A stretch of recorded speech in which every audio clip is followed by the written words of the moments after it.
menyebutkan rata-rata itu seperti itu ya. Jadi ada sisi historisnya. Kemudian sisi yang kedua ya, kenapa kemudian Rasulullah SAW menjadi autobiografi paling lengkap? Selain dari di dalamnya mengandung sisi historis, maka kemudian di dalamnya juga terdapat sisi integral, di mana Rasulullah SAW seluruh kehidupan beliau mencakup seluruh aspek kehidupan. Dari beliau bangun tidur sampai mau tidur lagi, maka semuanya tercatat di dalam catatan sejarah. Maka jamaah sebagai Allah Subhanahu wa taala, ada hal-hal yang itu menjadi catatan negatif catatan negatif oleh orang-orang orientalis barat ya, terkhusus kalau kita kemudian berbicara tentang sisi pernikahan Nabi Sallallahu Alaihi Wasallam ya. Sisi pernikahan Nabi Sallallahu Alaihi Wasallam ini menjadi tema paling seksi yang kemudian digoreng oleh para orientalis barat untuk menggambarkan bahwasanya Rasulullah SAW itu sosok yang maniak seks, waliyadzubillah, pedofil, waliyadzubillah. Padahal kalau kemudian mau ditelisik dengan hati yang jernih, di sana akan kita dapatkan keagungan kehidupan Nabi Sallallahu Alaihi Wasallam. Kenapa kemudian beliau menikahi Ibunda Khadijah? Kenapa kemudian beliau menikahi Ibunda Aisyah? Kenapa kemudian istrinya harus lebih satu, harus lebih dari satu? Cuma terkadang kita umatnya ini ngambil yang enaknya doang, Pak. Ya, sunnah Nabi istrinya lebih dari satu, sekalipun nggak berani gitu ya. Cuma terkadang kita lupa Rasulullah SAW ya, ketika kemudian beliau menikahi Ibunda Khadijah, beliau tidak menikah lagi sampai Ibunda Khadijah meninggal dunia, dan itu berlangsung cukup lama, 25 tahun. Sehingga sampai kemudian usia Rasul 50 tahun, Pak. Jamaah sebagai Allah Subhanahu wa taala, itu ada sisi yang kemudian bisa dijelaskan. Sama halnya ketika kemudian Rasul menikahi Ibunda Aisyah, yang Ibunda Aisyah menjadi satu-satunya wanita gadis yang kemudian dinikahi oleh Nabi Sallallahu Alaihi Wasallam, dan ternyata tujuannya luar biasa. Antum bisa bayangkan kalau seandainya Rasulullah SAW tidak menikahi Ibunda Aisyah yang saat itu masih usia belia. Ini jangan dibawa kulturnya ke kultur Indonesia, Pak ya. Kalau kita bawa kulturnya ke kultur Indonesia, itu nanti kena masalah. Wah, menikahi gadis di bawah umur, kan begitu. Cuman bawa kulturnya ke kultur Arab saat itu, di mana itu menjadi hal yang lumrah. Dan tetangga-tetangga Nabi nggak ada yang kemudian membuli Nabi ya. Kenapa? Karena sudah umum. Cuman kalau di sini, antum bisa dibully nikahi gadis usia 9 tahun itu kena pasal nanti ya. Maka kultur itu perlu. Kultur itu bagian daripada perangkat Islam selama itu tidak bertentangan dengan syariat. Kita kenal dengan al-urf ada ya. Dalam satu kita kenal al-urf. Selama itu tidak menyimpang dalam perkara syariat, ini menjadi bagian daripada syariat yang diperbolehkan. Nah, antum bisa bayangkan seandainya Rasulullah tidak menikahi Ibunda Aisyah tatkala di usia masih belia, maka kita tidak akan pernah mendapatkan riwayat-riwayat hadis seputar tentang wanita. Sementara hampir ketika berbicara tentang hadis-hadis seputar wanita, itu riwayatnya dari jalur Ibunda Aisyah. Kenapa? Ibunda Aisyah itu beliau orang yang cerdas, kan gitu. Cerdas sehingga kehidupannya bersama Nabi itu sangat panjang, dimulai dari sejak usia belia. Maka hadis-hadis yang kemudian keluar dari Ibunda Aisyah ini juga cukup banyak. Ranking kedua lah setelah Imam Al-Bukhari. Jamaah sekalian Allah Subhanahu wa taala, sisi integral kehidupan Nabi sallallahu alaihi wasallam ini ya tadi, dari mulai beliau bangun tidur sampai mau tidur lagi, itu semuanya ada. Kehidupan Nabi di luar rumah tangga dan kehidupan Nabi di dalam rumah tangga itu semua tercatat, sehingga kita umatnya itu bisa mencontoh apapun yang kemudian kita cari dari sisi kehidupan terbaik manusia. Jadi yang pertama sisi historis jelas, ya. Yang kedua sisi integral, ya, kehidupan Nabi itu betul-betul semuanya bisa dicontoh tanpa ada manusia yang kemudian merasa kesulitan kalau kemudian mereka mengikuti fitrahnya. Ya. Kemudian yang ketiga bersifat sempurna. Kenapa? Karena setiap sisi kesalahan yang kemudian pernah dilakukan Nabi Sallallahu Alaihi Wasallam, pada saat yang sama Allah langsung memberikan teguran. Ya. Rasul bersifat maksum. Cuman maksumnya Nabi itu bukan bermakna Rasul tidak melakukan kesalahan, Pak. Ya. Kemaksuman Nabi bermakna bahwasanya kesalahan yang dilakukan oleh Rasulullah SAW pada saat itu juga langsung ditegur oleh Allah Subhanahu wa taala. Sementara kesalahan kita bakal dihisab oleh Allah Subhanahu wa taala. Rasul pernah melakukan kesalahan enggak, Pak? Pernah enggak? Pernah. Ya. Dan ini juga menjadi bukti bahwasanya Rasul itu betul-betul amanah. Kenapa? Ayat-ayat yang berbicara tentang teguran dari Allah atas kesalahan Nabi sallallahu alaihi wasallam sampai hari ini kita masih mendapatkan. Orang itu kan kalau dia melakukan kesalahan itu biasanya pengennya ditutup-tutupi, kan begitu. Kenapa? Makhluk lah. Masa orang besar melakukan kesalahan, bikin pencitraan lah biar ketutup kesalahannya. Tapi kita sampai hari ini masih bisa membaca surat Abasa. Isinya apa? Sikap Nabi yang kemudian mendapatkan teguran dari Allah Subhanahu wa taala. Bahkan dalam perkara rumah tangga, kita masih bisa membaca surat At-Tahrim. Isinya apa? Teguran Nabi atas kesalahannya tatkala mengharamkan sesuatu yang dihalalkan oleh Allah. Ya loh. Artinya di situ ada sisi kesalahan Rasulullah SAW, ya, yang dari sisi manusiawinya keluar.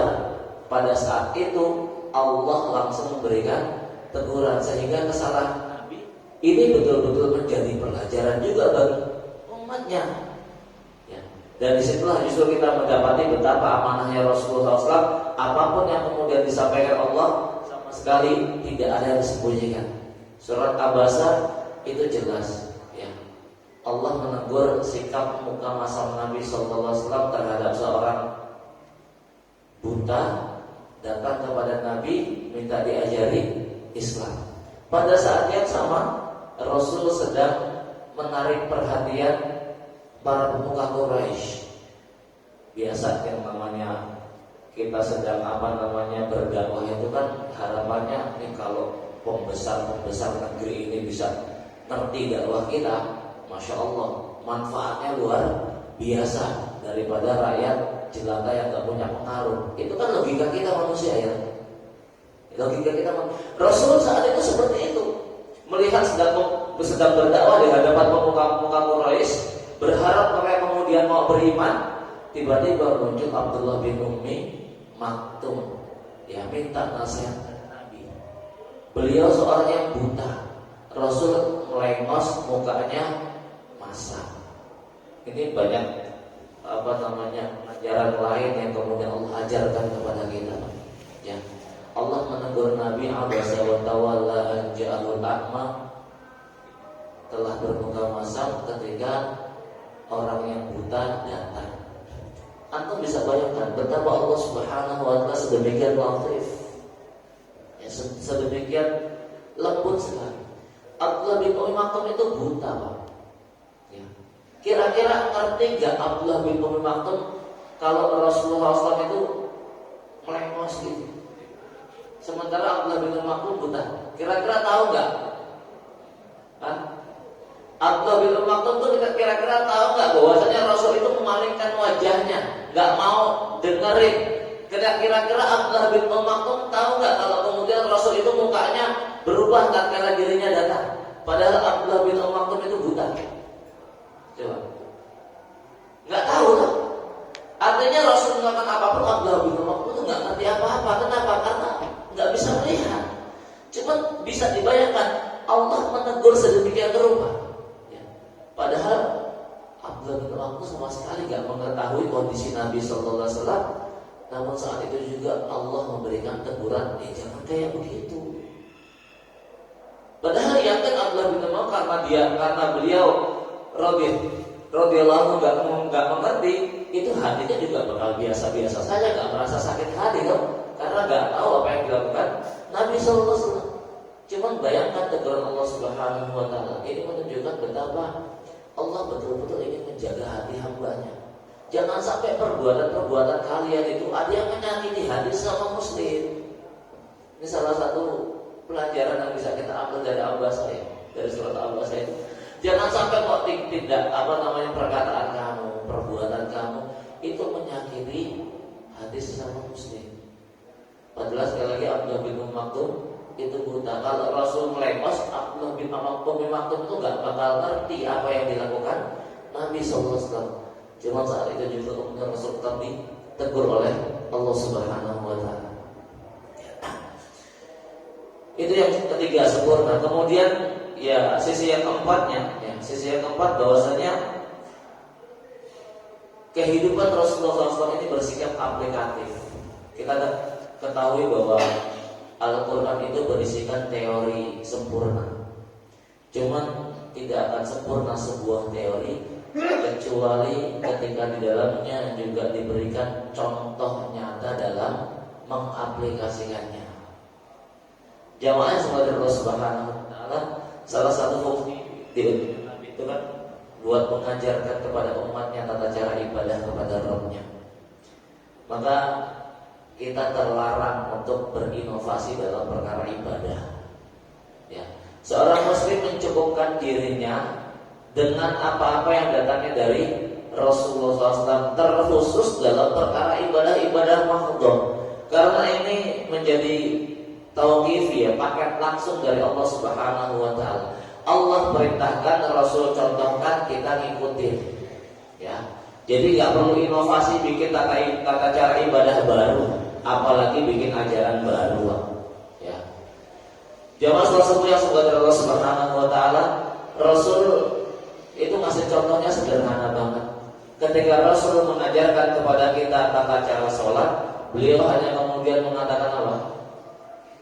Shollu kama ra'aitumuni usolli. Sholatlah kalian sebagaimana kalian melihat aku sholat. Nggak usah banyak bicara, nggak kayak kita kalau ngajarin sholat, ya kan?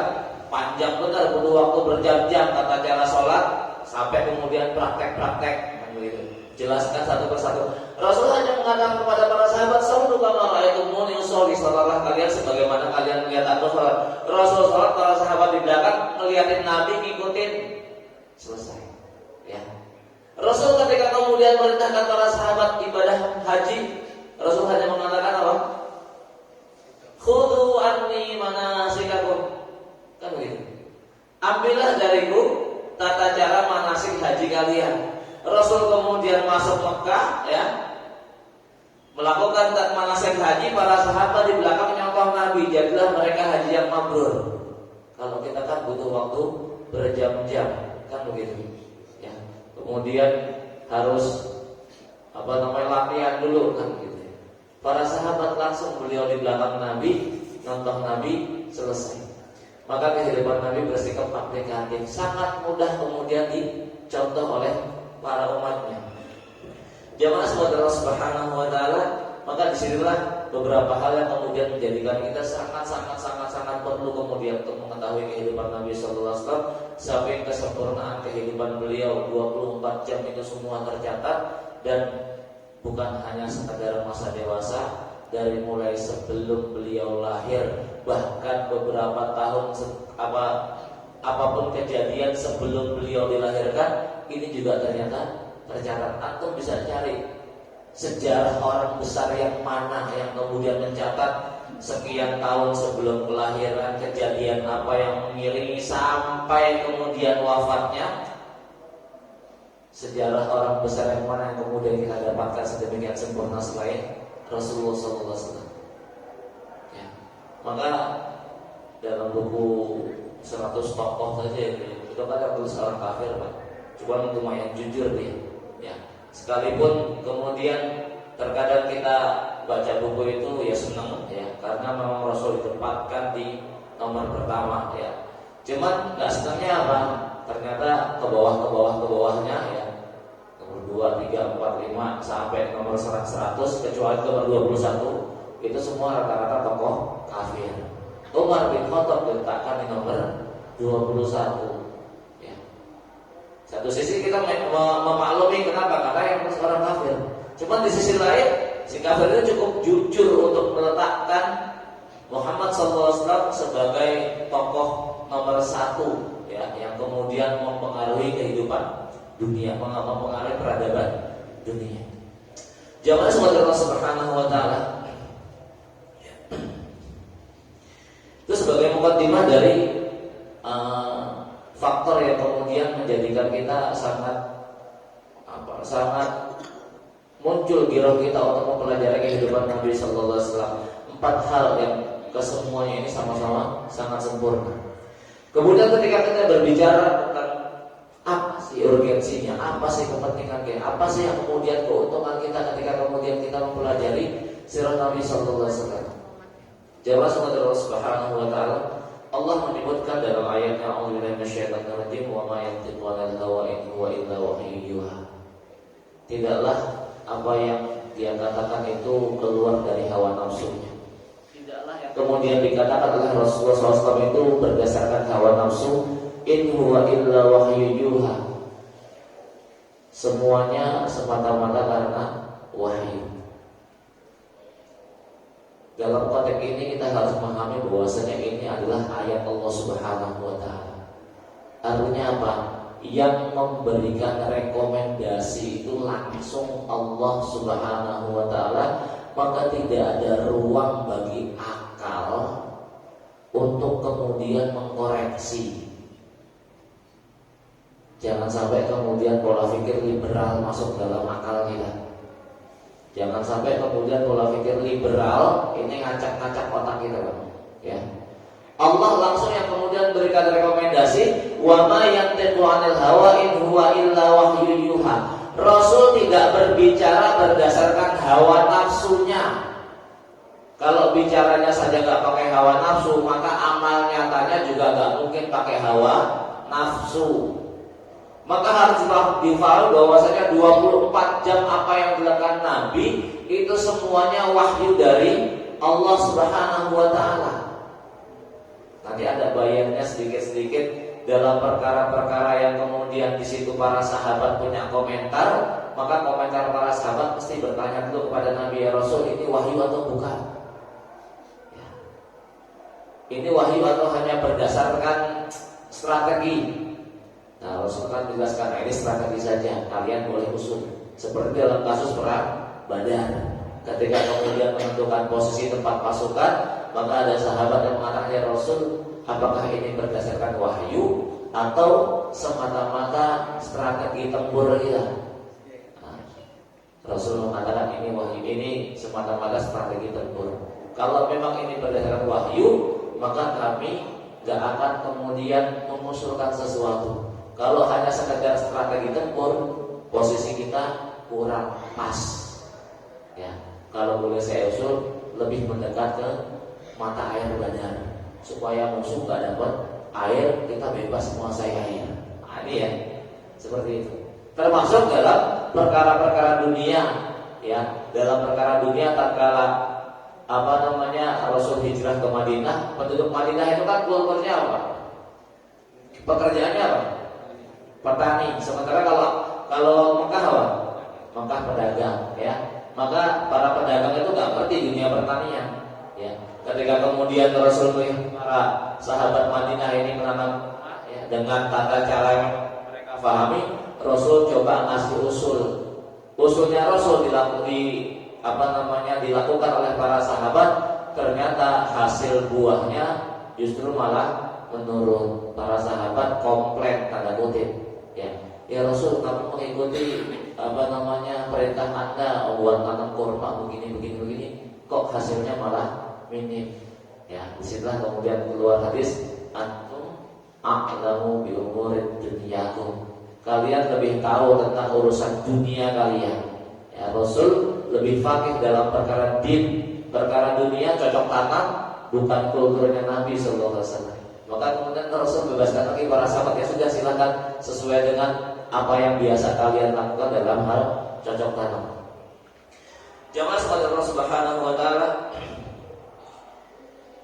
secara garis besar, ya, ahamiyah, kepentingan kita dalam mempelajari sirah nabawiyah itu paling tidak ada 4 hal ya. Yang pertama bahwasanya Allah Subhanahu wa taala, zat yang maha mulia, memerintahkan kita untuk menulis sejarah perjalanan Nabi sallallahu alaihi wasallam dan menulis sunnah-sunnahnya. Allah Subhanahu wa taala menyebutkan laqad kana lakum fi Rasulillahi uswatun hasanah, sungguh telah ada pada bagi kalian suri tauladan yang baik dalam diri Nabi sallallahu alaihi wasallam. Ya. Dalam ayat Quran kalau nggak salah ingat kalimat uswatun hasanah itu ada 2 ya. Berbicara tentang Rasulullah SAW dan berbicara tentang Nabiullah Ibrahim dan kaumnya ya. Konteks Nabiullah Ibrahim dan kaumnya ini ranahnya ranah akidah al-wala wal barok ya. Inna bura'u minkum wa mimma ta'buduna min dunillah. Ini ranahnya ranah wala dan barok. Kepada siapa kita memberikan loyalitas kita dan kepada siapa kita menerapkan barok kita.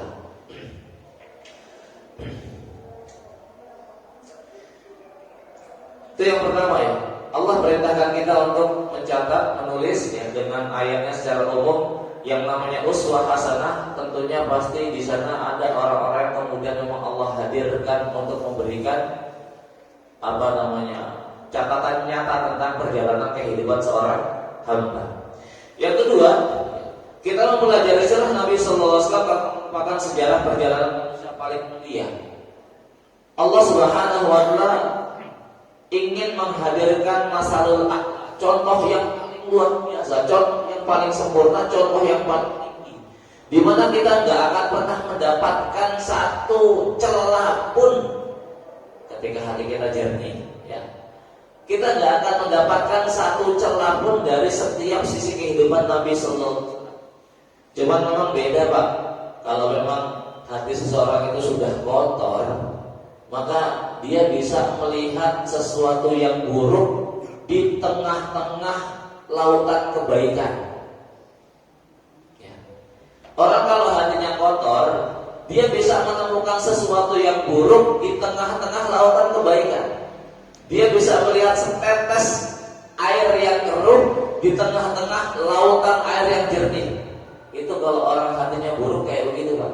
Ya, kalau jamaah sini kan selalu hatinya jernih ya. Jadi Allahumma amin. Jadi kita sulit untuk menemukan sesuatu yang buruk di tengah-tengah kebaikan itu sulit. Kenapa? Karena memang kita berupaya buat menjaga hati kita. Contoh gampangnya gini. Karena kita bukan penipu Pak. Ya, kita bukan penipu nih ya. Maka kita nggak bisa kok nipu orang, itu nggak bisa. Cuman lain halnya dengan memang pakarnya pakar penipu. Dia bisa melihat celah dari seseorang. Wah, ini kesempatan bisa ditipu nih orang. Gitu. Kenapa? Hatinya sudah busuk. Ya.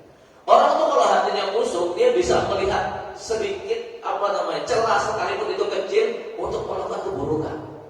Maka orang-orang orientalis karena memang hatinya busuk, itu akan ketika mereka mempelajari sirah Nabi Sallallahu Alaihi Wasallam, maka yang akan dia cari itu sisi kelemahan daripada kehidupan Nabi Sallallahu Alaihi Wasallam.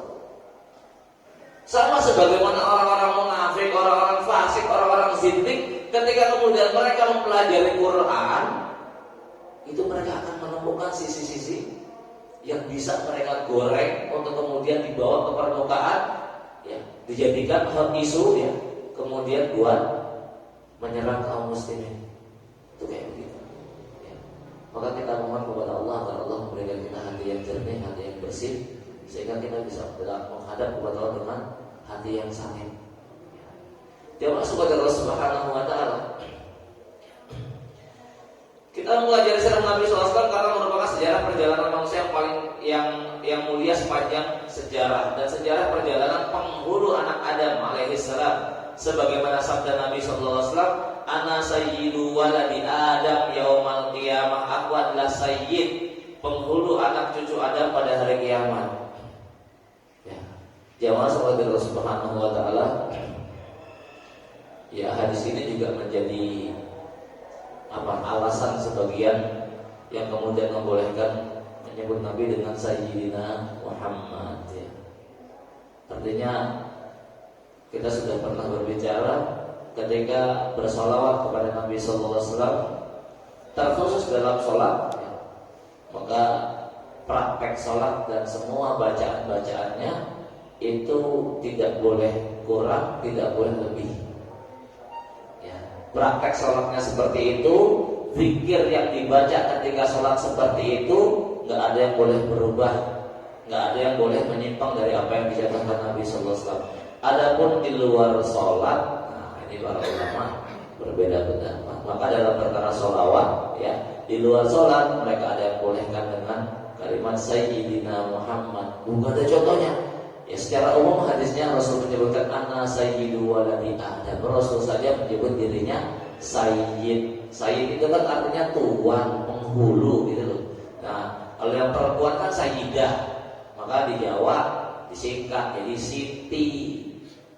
Namanya kan bukan Siti Aisyah kan?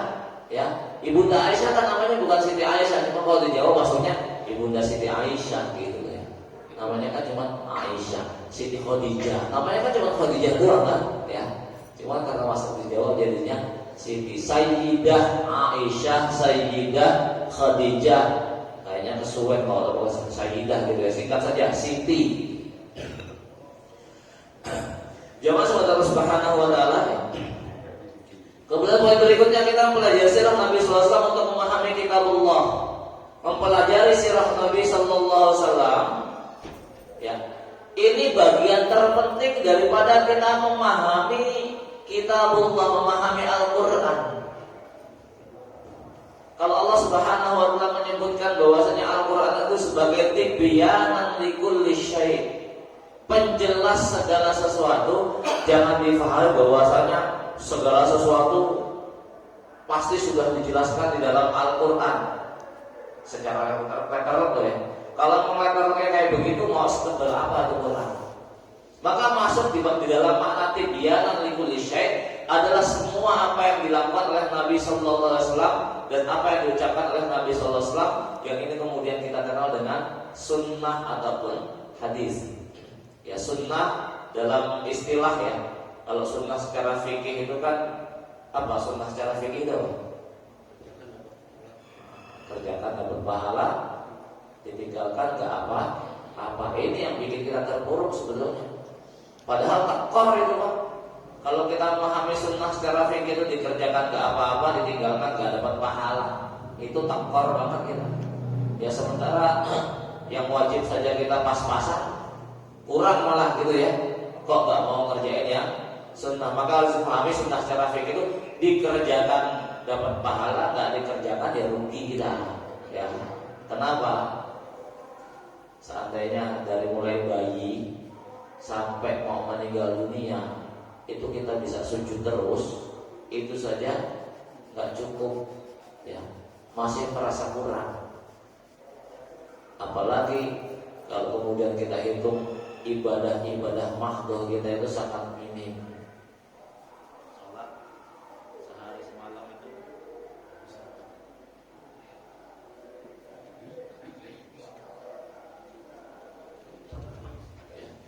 itu kan hanya ya paling banter 5 menit, ya enggak kan, bisa 10 menit lah.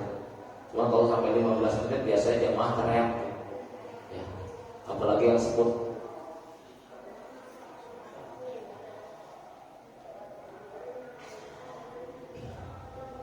jamaah sahabat Allah Subhanahu wa taala. Itu poin ketiga, sirah ini memberikan penjelasan kepada kita tentang ayat-ayat Allah Subhanahu wa taala.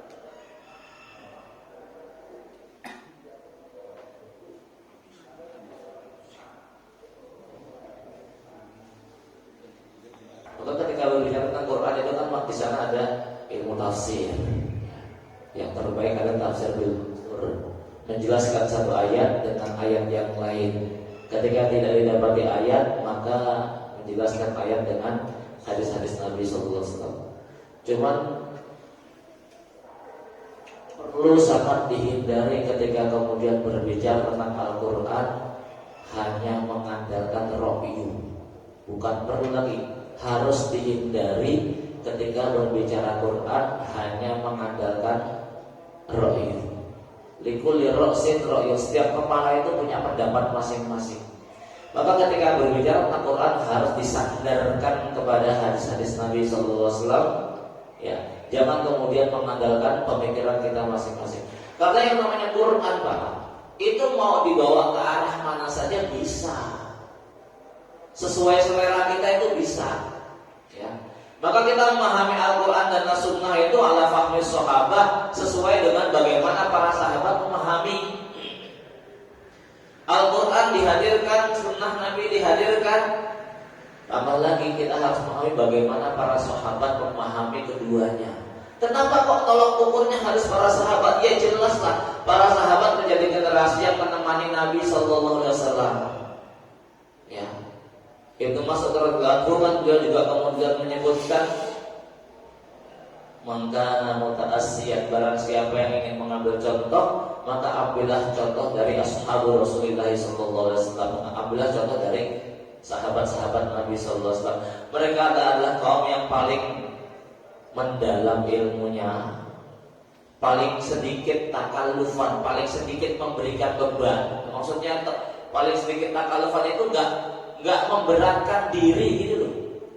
Melihat Nabi kayak begitu sudah enggak neko-neko lakukan. Contoh, ya, enggak kemudian banyak nanya. Ya.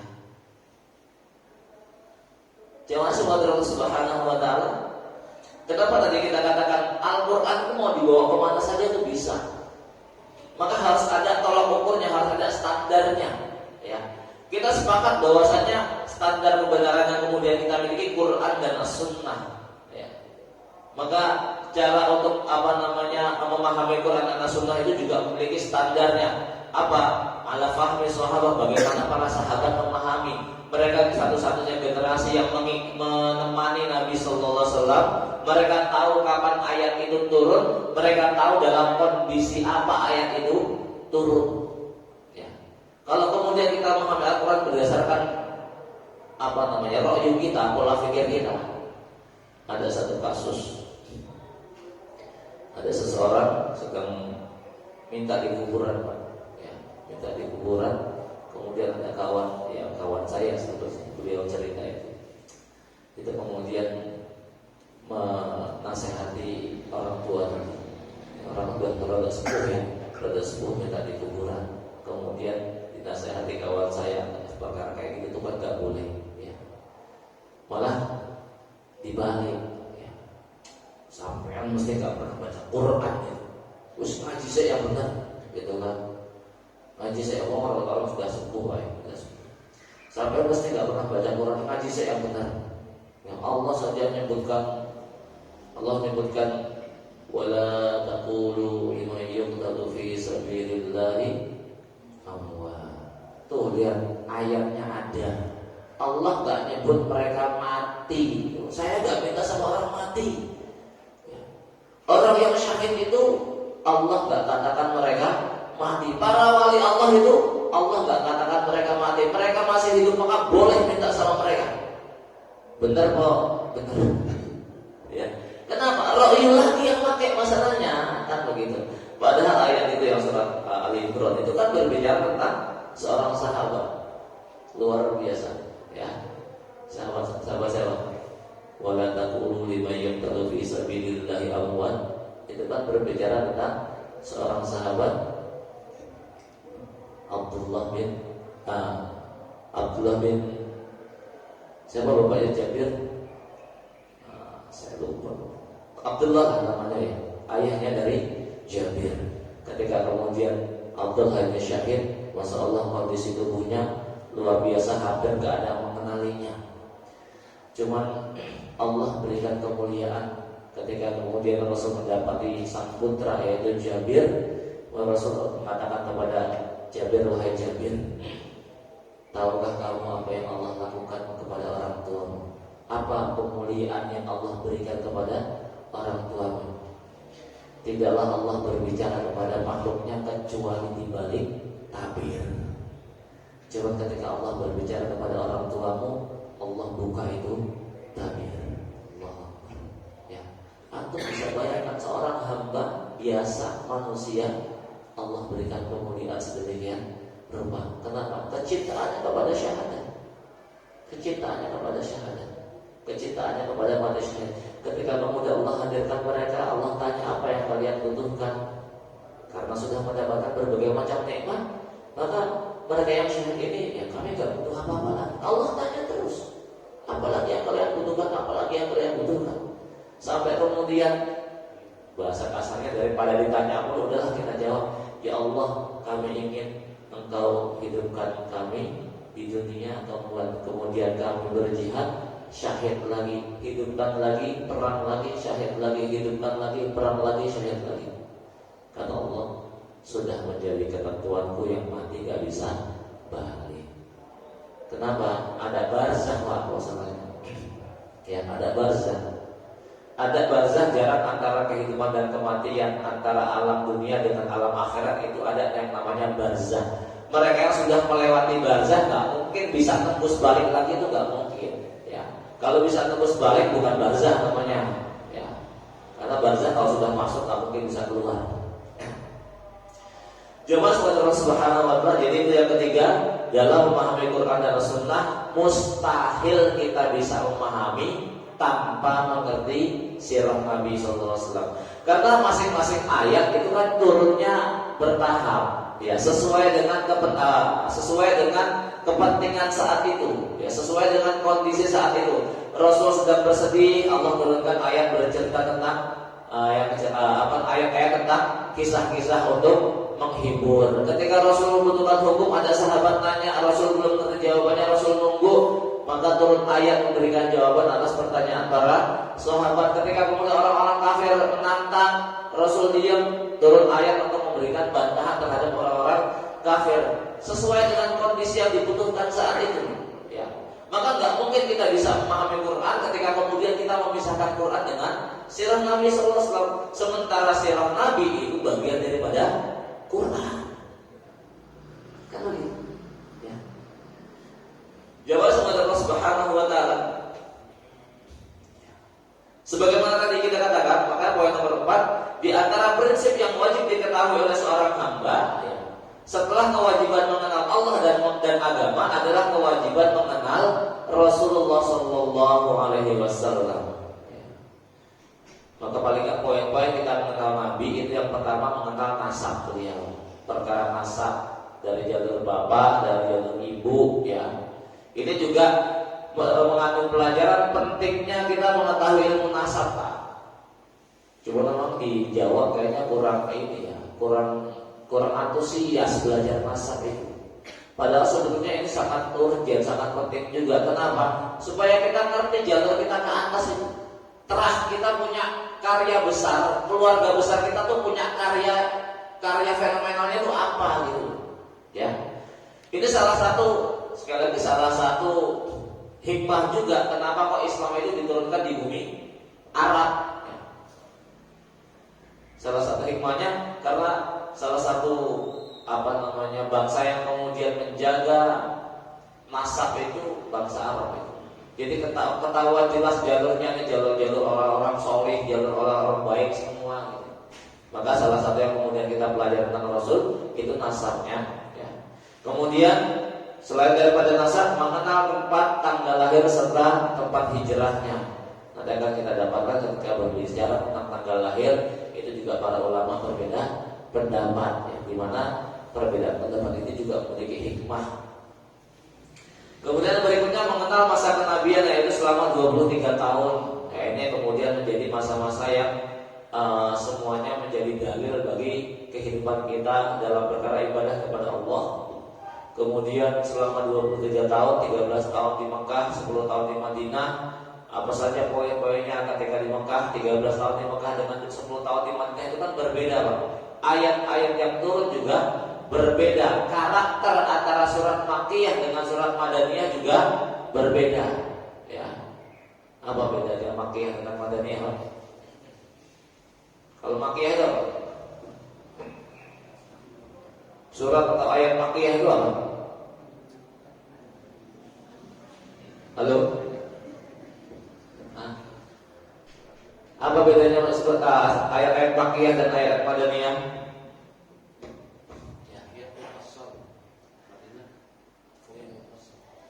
Kalau terkadang kita memahami yang namanya ayat Makkiyah itu ayat atau surat yang kemudian turun di Mekah, Madaniyah yang turun di Madinah. Surat-surat Makkiyah atau ayat Makkiyah itu ayat-ayat yang turun sebelum hijrah. Ya. Sementara kalau Madaniyah itu turun setelah hijrah karena ada ayat yang turunnya nggak di Madinah, ya, gitu ya. Ada di luar kota Madinah itu. Cuman yang jelas pokoknya kalau itu turunnya setelah hijrah, nah itu masuknya Madaniyah dan itu karakternya berbeda. Karakternya berbeda antara surat-surat Makkiyah dengan surat-surat Madaniyah. Kalau surat-surat Makkiyah itu ya biasa salah satu contohnya itu surat-surat pendek itu ya. Itu surat-surat Makkiyah itu sebelum hijrah. Itu isinya biasanya berbicara tentang surga, tentang neraka, ancaman-ancaman gitu ya. Kenapa? Ini untuk membangun karakter dulu, karakter para sahabat, membangun akidah itu. Bahkan 13 tahun Rasul bangun akidah para sahabat dan hasilnya 10 tahun di Madinah itu menjadi generasi luar biasa ya. Mengenal masa kenabiannya yaitu selama 23 tahun ya. Kemudian penjelasan beliau menjadi seorang nabi dan rasul ya. Kemudian penjelasan beliau diutus dan faktor-faktor yang melatar belakanginya ini juga perlu menjadi hal yang kemudian harus kita pahami ya. Beliau diutus untuk mengesahkan Allah Ta'ala. Ini salah satu fungsinya ya. Tentunya sama semua dengan Rasul-Rasul sebelumnya ya. Dimana kita paham bahwasanya akidah yang dibawa oleh para nabi itu sama. Esensi dakwah yang dibawa oleh para nabi baik dari Nabi Adam sampai kemudian Muhammad SAW itu sama. Mengesahkan Allah Subhanahu wa Ta'ala. Yang berbeda apa ya? Yang berbeda apa ya? Yang berbeda syariatnya ya. Akidahnya satu, syariatnya berbeda sesuai dengan kondisi umatnya. Maka syariat Nabi Musa dengan syariat kita berbeda. Syariat Nabiullah Ibrahim, nah ini yang kemudian banyak kita pakai. Kenapa? Itu perintah dari Allah Subhanahu wa Ta'ala ya. Syariatnya Nabi Isa berbeda dengan syariat kita. Yang pasti syariat Islam menjadi penyempurna daripada syariat-syariat sebelumnya. Dan Yahudi ataupun Nasrani ketika kemudian hidup di masa Rasulullah SAW, tidak ada alasan bagi mereka untuk tetap mempertahankan syariat mereka kecuali mereka harus mengikuti syariat Muhammad SAW. Jamaah Allah Subhanahu wa Ta'ala, harapan ketika kita mempelajari sirah Nabi sallallahu alaihi wasallam, pertama jelas munculnya rasa cinta kita kepada Rasulullah sallallahu alaihi wasallam. Kecintaan kita kepada Nabi ini menjadi harapan besar bagi kita. Hadis yang menjadi kebahagiaan para sahabat. Ada seorang sahabat itu bangsa bersedih ketika ditanya kepada Nabi sallallahu alaihi wasallam, apa yang melatar belakangi, apa yang menjadikan kau bersedih? Sahabat tadi mengatakan, ya Rasul, kedudukanmu di sisi Allah itu kan tinggi. Sementara kami, para sahabatmu, tentunya tidak akan mampu melampaui kedudukanmu di sisi Allah Subhanahu wa Ta'ala. Mungkinkah kami akan berjumpa dengan engkau di jannah sementara Allah begitu memuliakan kedudukanmu? Sahabat tadi itu merenung, berpikir, kemudian bertanya tentang hari akhir, bertanya tentang hari kiamat.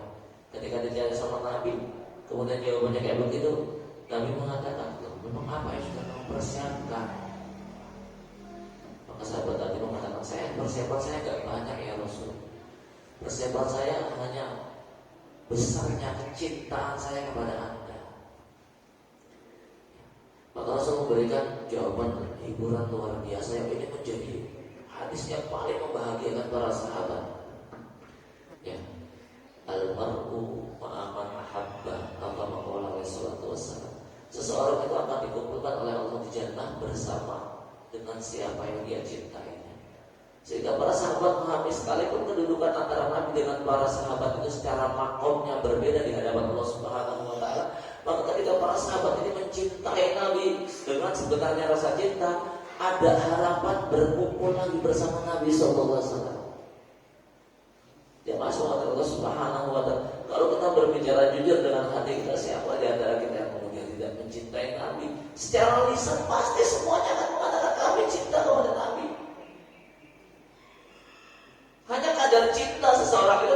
tergantung sejauh mana pengetahuan dia tentang orang yang dia cintai, kan begitu. Kadar cinta seseorang sejauh mana dengan orang dia. Gak mungkin orang itu bisa mencintai orang lain kalau dia gak kenal orang itu.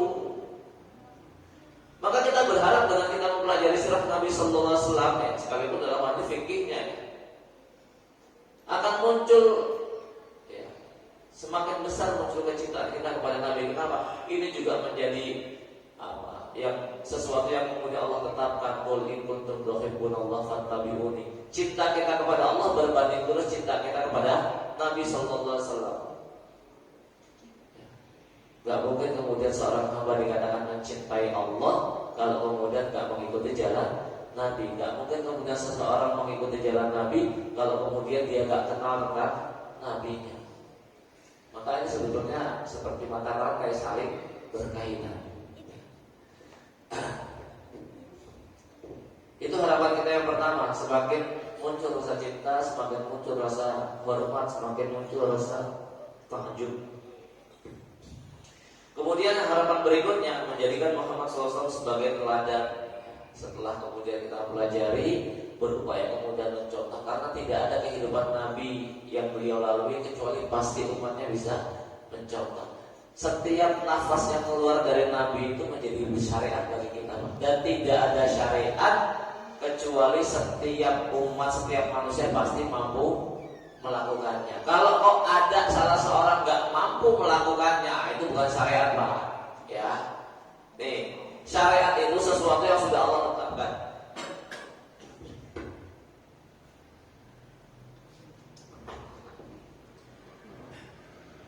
Dan sesuatu yang sudah Allah tetapkan pasti manusia mampu memikulnya.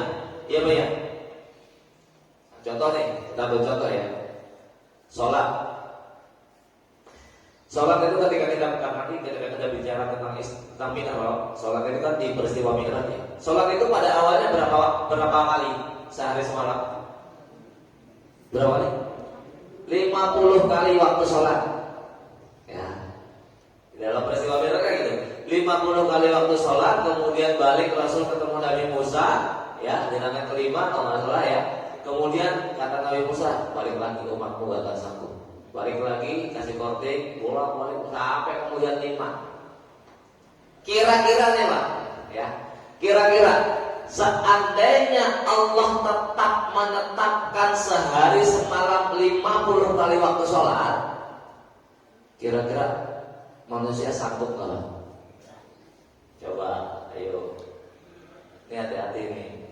Kira-kira nih ya, seandainya Rasul gak minta keringanan kepada Allah, kemudian Allah menetapkan sehari semalam 50 kali waktu sholat, kira-kira sanggup gak manusia?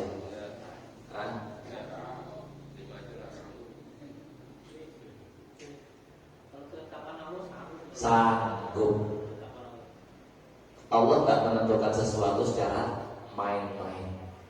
Mungkin gak Allah main-main ketika menetapkan 50 waktu sholat? Tahu gak Allah bahwasanya manusia gak sanggup ketika 50 waktu sholat ditetapkan? Allah tahu. Maka ketika Allah menetapkan 50 waktu sholat pertama kali ya, Allah tahu manusia itu pasti sanggup. Karena Allah gak pernah bermain-main dalam setiap syariatnya. Maka murni ketika 50 kok berubah menjadi 5, itu murni kasih sayang Allah. Cuma kalau seandainya itu tetap 50, pasti sanggup. Kenapa? Kalau itu sudah menjadi syariat, sekali lagi gak ada manusia yang gak sanggup memikul syariat itu, gak ada. Kalau kok ada satu orang manusia yang kemudian gak mampu melakukan syariat Allah, maka itu bukan syariat namanya. Ya, contoh misalnya orang bisa antara zikir ini bisa terbang. Ya, sanggup gak semuanya kayak begitu? Gak mungkin. Ya. Zikir ini bisa gak makan seminggu misalnya. Sanggup gak kayak gitu? Gak mungkin. Kalau ada satu orang kok gak sanggup melakukan syariat yang sudah ditetapkan, maka itu bukan syariat namanya. Ya, mesti ada sesuatu yang keliru. Setiap syariat itu pasti hamba bisa menunaikan itu. Ya. Jamaah Allah Subhanahu wa taala. Terakhir ya, terkait dari ahamiyah kepentingannya. Ya. Sirah adalah ilmu yang luas cakupannya, termasuk ke dalam bagiannya dan berada di bawah ruang lingkupnya adalah segala macam ilmu pengetahuan agama. Karena dengan sirah kita bisa mulai pertama perkara akidah. Mempelajari sirah Nabi maka didapati akan perkara-perkara akidah. Perjalanan Nabi SAW bersama para sahabat di sana akan menyinggung tentang perkara-perkara akidah. Kemudian berikutnya adalah perkara hukum, apalagi ini nanti masuk dalam fase hijrah ya. Maka itu semua tentang perkara-perkara hukum terkait syariat Islam akan banyak dijabarkan. Kemudian perkara akhlak dan moral ya. Allah Subhanahu wa taala juga sudah kemudian memberikan pujian kepada Nabi sallallahu alaihi wasallam, wa innaka la'ala khuluqin azim, dan kau betul-betul berada di atas akhlak yang azim ya. Bukan manusia memberikan pujian, namun langsung Allah Subhanahu wa taala zat yang menciptakan. Kemudian ilmu bagaimana berdakwah kepada Allah Subhanahu wa taala. Bagaimana Nabi kemudian menjelaskan, dan dalam waktu yang sangat singkat 23 tahun mampu merubah peradaban dunia. Jamaah sekalian Allah Subhanahu wa taala, wallahu a'lam. Ini sudah suruh ya. Mungkin ada yang mau antum diskusikan. Kalau ada ya silahkan. Gak usah panjang-panjang, kasihan yang udah lapar kayak gitu ya. Kalau gak ada ya alhamdulillah. Gak ada ya, alhamdulillah kalau gak ada. Baik jemaah yang semoga Allah Subhanahu wa taala yang demikian ada. Oh ada. Ya pada. Assalamualaikum warahmatullahi wabarakatuh. Waalaikumsalam. Yang akan saya tanyakan Ustaz, tadi Ustaz mengatakan masalah syariat ya, bahwasanya umat Islam semua itu pasti sanggup melaksanakan syariat Allah. Tapi yang jadi ganjalan buat saya, tadi Ustaz katakan bahwa selain syariat Islam, umat manusia itu tidak akan mampu melaksanakan. Tapi ada biasanya orang-orang yang musyrik, orang kejawen, mereka itu banyak melakukan yang tidak syariat. Artinya mereka itu berpuasa sampai sampai ada yang sampai seminggu, yang mereka mencari kesaktian, mencari ilmu laduni, ibaratnya seperti itu. Nah itu bagaimana? Ya tadi yang bisa melakukan puasa kayak gitu semua orang atau bukan? Nah, semua manusia bisa melakukan puasa macam itu kan? Enggak kan? Berarti bukan syariat. Ya, kalau puasa yang kemudian disyariatkan Allah, ya dari pagi dari dari fajar ya, makan sahur, terus kemudian fajar, terus tahan semua secara zahir biasanya, nggak usah berbicara tentang nahan macam-macam, cukup bicara tentang nahan lapar dan dahaga toh gitu ya. Dari fajar sampai kemudian maghrib, siapapun itu pasti sanggup dengan kondisi normal ya. Kalau kondisi nggak normal ya sanggup. Cuman kalau kemudian puasa putih, puasa nyari kesaktian, semua orang sanggup nggak? Nggak sanggup. Hanya orang-orang tertentu. Nah, kalau begitu, konteksnya itu mesti nggak masuk syariat itu, ya. Mesti kalau syariat. Makanya kita bicara tadi, kalau kemudian ada sesuatu dilakukan oleh manusia, kok nggak semua manusia bisa melakukannya, maka ini kontennya nggak masuk dalam kategori syariat. Ya. Karena setiap syariat Allah sudah mengukur. Setiap apa yang Allah tetapkan itu sudah Allah tetapkan berdasarkan kadarnya masing-masing, ya. Dan itu masih sesuai dengan ilmu Allah. Jadi gitu ya. Jadi konteksnya kalau berbicara kayak gitu tadi kita tanyakan, ini nggak semua orang sanggup melakukan kayak gitu, puasa putih atau puasa wisol ya, puasa wisol nggak buka, puasa nyambung terus ya sampai seminggu orang nggak makan. Memang ada beberapa orang yang kemudian sanggup, cuma sekali lagi Tidak semua orang sanggup kayak begitu. Ya, maka kalau nggak semua manusia itu sanggup, bisa dikategorikan itu bukan masuk syariat, karena setiap syariat itu sudah Allah tetapkan pasti manusia sanggup memegang. Wallahu a'lam. Cukup ya? Masih ada. Yang tanya Ustaz semua ini ya Allah. Saya jadi itu kayak dimakan bed buat saya. Ustaz Abu Hurairah jangan nanya ya. Saya bisa kalah buat itu. Betul. Ya Ustaz, dalam mengamalkan sunnah itu kan ada berlaku buat Rasulullah, berlaku buat umatnya. Kemudian ada yang sifatnya khususiyah itu Ustaz. Iya. Khususiyah itu apa yang terkandung hikmah di dalamnya? Soalnya kalau misalnya dikerjakan juga oleh umatnya secara umum itu kelihatannya bisa, tapi katakan khususiyah. Iya. Atau bisa nggak nikah 9 istri? Bisa nggak? Bisa. Tapi kan 2 aja nggak berani. Ya. Sebenarnya hikmahnya itu banyak ya. Sebenarnya kalau berbicara kayak gitu, poin pertama itu ya kalau sifatnya khususnya sebetulnya nggak usah dipertanyakan. Ya, nggak usah dipertanyakan. Tapi kalau misalnya bicara khususnya kayak tadi 9 istri gitu ya. Rasul istrinya 13 ya. Tambah lagi budaknya 2 kan gitu. Ya. Kemudian pas wafat meninggalkan 9 orang istri. Umatnya sanggup gak? Sanggup ya gitu. Kalau sebelum Islam itu datang sudah menjadi keumuman bangsa Arab punya istri lebih dari 1. Maka kalau kita bicara sebelum kita bicara khususnya, kalau kita bicara poligami itu kan justru dengan hadirnya poligami membatasi, jangan kebanyakan. Cuma kan kita salah memahami, wah poligami Islam mengkerdilkan wanita.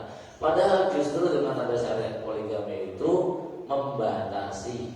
Bukan berarti manusia nggak sanggup, cuman kalau kemudian nggak dibatasi oleh Allah Subhanahu Wa Taala, nah ini mesti dampaknya akan jauh lebih parah. Ya. Saya walau besok ya, mana perkara khususnya ya, nggak terlalu mendetail. Saya kemudian pengen memahami. Ya. Kenapa? Karena yang ini itu dibalik itu mesti ada hikmah. Ya. Katakan kayak misalnya tahajud, ya, sholat tahajud qiyamul lail, ya. Atau perkara-perkara yang kemudian secara spesifik Rasul kemudian menyebutkan kalau seandainya tidak memberatkan umatku. Kenapa? Karena Rasul tuh pengen ya umatnya tuh gak merasa tertekan dengan Islam itu. Ya. Kalimat kalau tidak seandainya memberatkan umatku itu kan sebenarnya sederhana. Itu berbicara tentang apa? Siwak. Ya. Kalau seandainya tidak memberatkan umatku, maka aku perintahkan untuk bersiwak setiap kali wudu. Bisa nggak kita? Sanggup nggak kita? Secara zahir sanggup. Cuma kalau kemudian Rasul menjadi kewajiban itu berat nggak? Berat, Pak. Yakin berat. Ya. Dan Rasul nggak ingin kemudian menjadikan umatnya merasa terbebani dengan perkara syariat. Dan memang karakter syariat itu begitu. Karakter syariat itu tidak membebani umat, tidak membebani umatnya karakter syariat. Tahajud, ya, itu juga kayak begitu. Pada awalnya kan memang diwajibkan sebelum sholat, sholat 5 waktu ditetapkan kan kewajibannya tahajud, ya. Sampai kemudian sholat 5 waktu ditetapkan, tahajud ini tetap menjadi kewajiban bagi Nabi Sallallahu Alaihi Wasallam dan menjadi sunnah muakkadah bagi umatnya. Kira-kira kalau kemudian umatnya diwajibkan tahajud, sanggup nggak? Sanggup. Cuma perkaranya memberatkan, ya, memberatkan. Coba antum bayangkan, atau kalau misalnya diwajibkan tahajud qiyamul lail tuh, berat ya? Lo terawih aja bolong. Itu terawih yang kemudian habis isya langsung bareng-bareng lagi kan? Itu aja sepi masjid kita, wah. Apalagi kemudian harus qiyamul lail, tahajud ya. Tahajud ya bukan ya. Kalau apa bedanya qiyamul lail dengan tahajud ini? Apa bedanya qiyamul lail dengan tahajud? Nah, Kalau secara bahasa saja berbeda sebenarnya. Qiyamul lail itu kan kalau letternya menghidupkan malam. Qiyamul lail menghidupkan malam itu dengan ibadah, dengan zikir, gak harus sholat.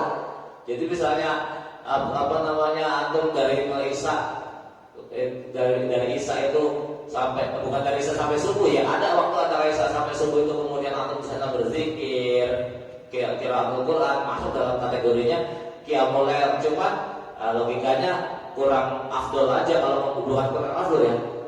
Identik dengan yang namanya tahajud tadi. Kalau tahajud itu ya tidur sih, bangun sholat atau sampai tahajud. Kalau qiyamul lail menghidupkan malam dengan perkara-perkara zikir baik sholat maupun baca Quran. Ya. Jadi sebetulnya terkait masalah apa namanya kekhususan ya, khususiyah ya. Yang pasti banyak hikmah di balik itu semua. Ya. Cuman syariat ini tidak dihadirkan untuk membebani umat. Ketika kemudian terasa terbebani, maka itu tidak akan menjadi sebuah kewajiban. Ya. Wallahu a'lam. Cukup ya. Cukup ya, mudah-mudahan ini bermanfaat ya. Aku lupa lihat subhanakallahumma wa bihamdika asyhadu an la ilaha illa anta astaghfiruka wa atubu ilaik. Wassallallahu ala nabiyyina Muhammad. Assalamualaikum warahmatullahi wabarakatuh.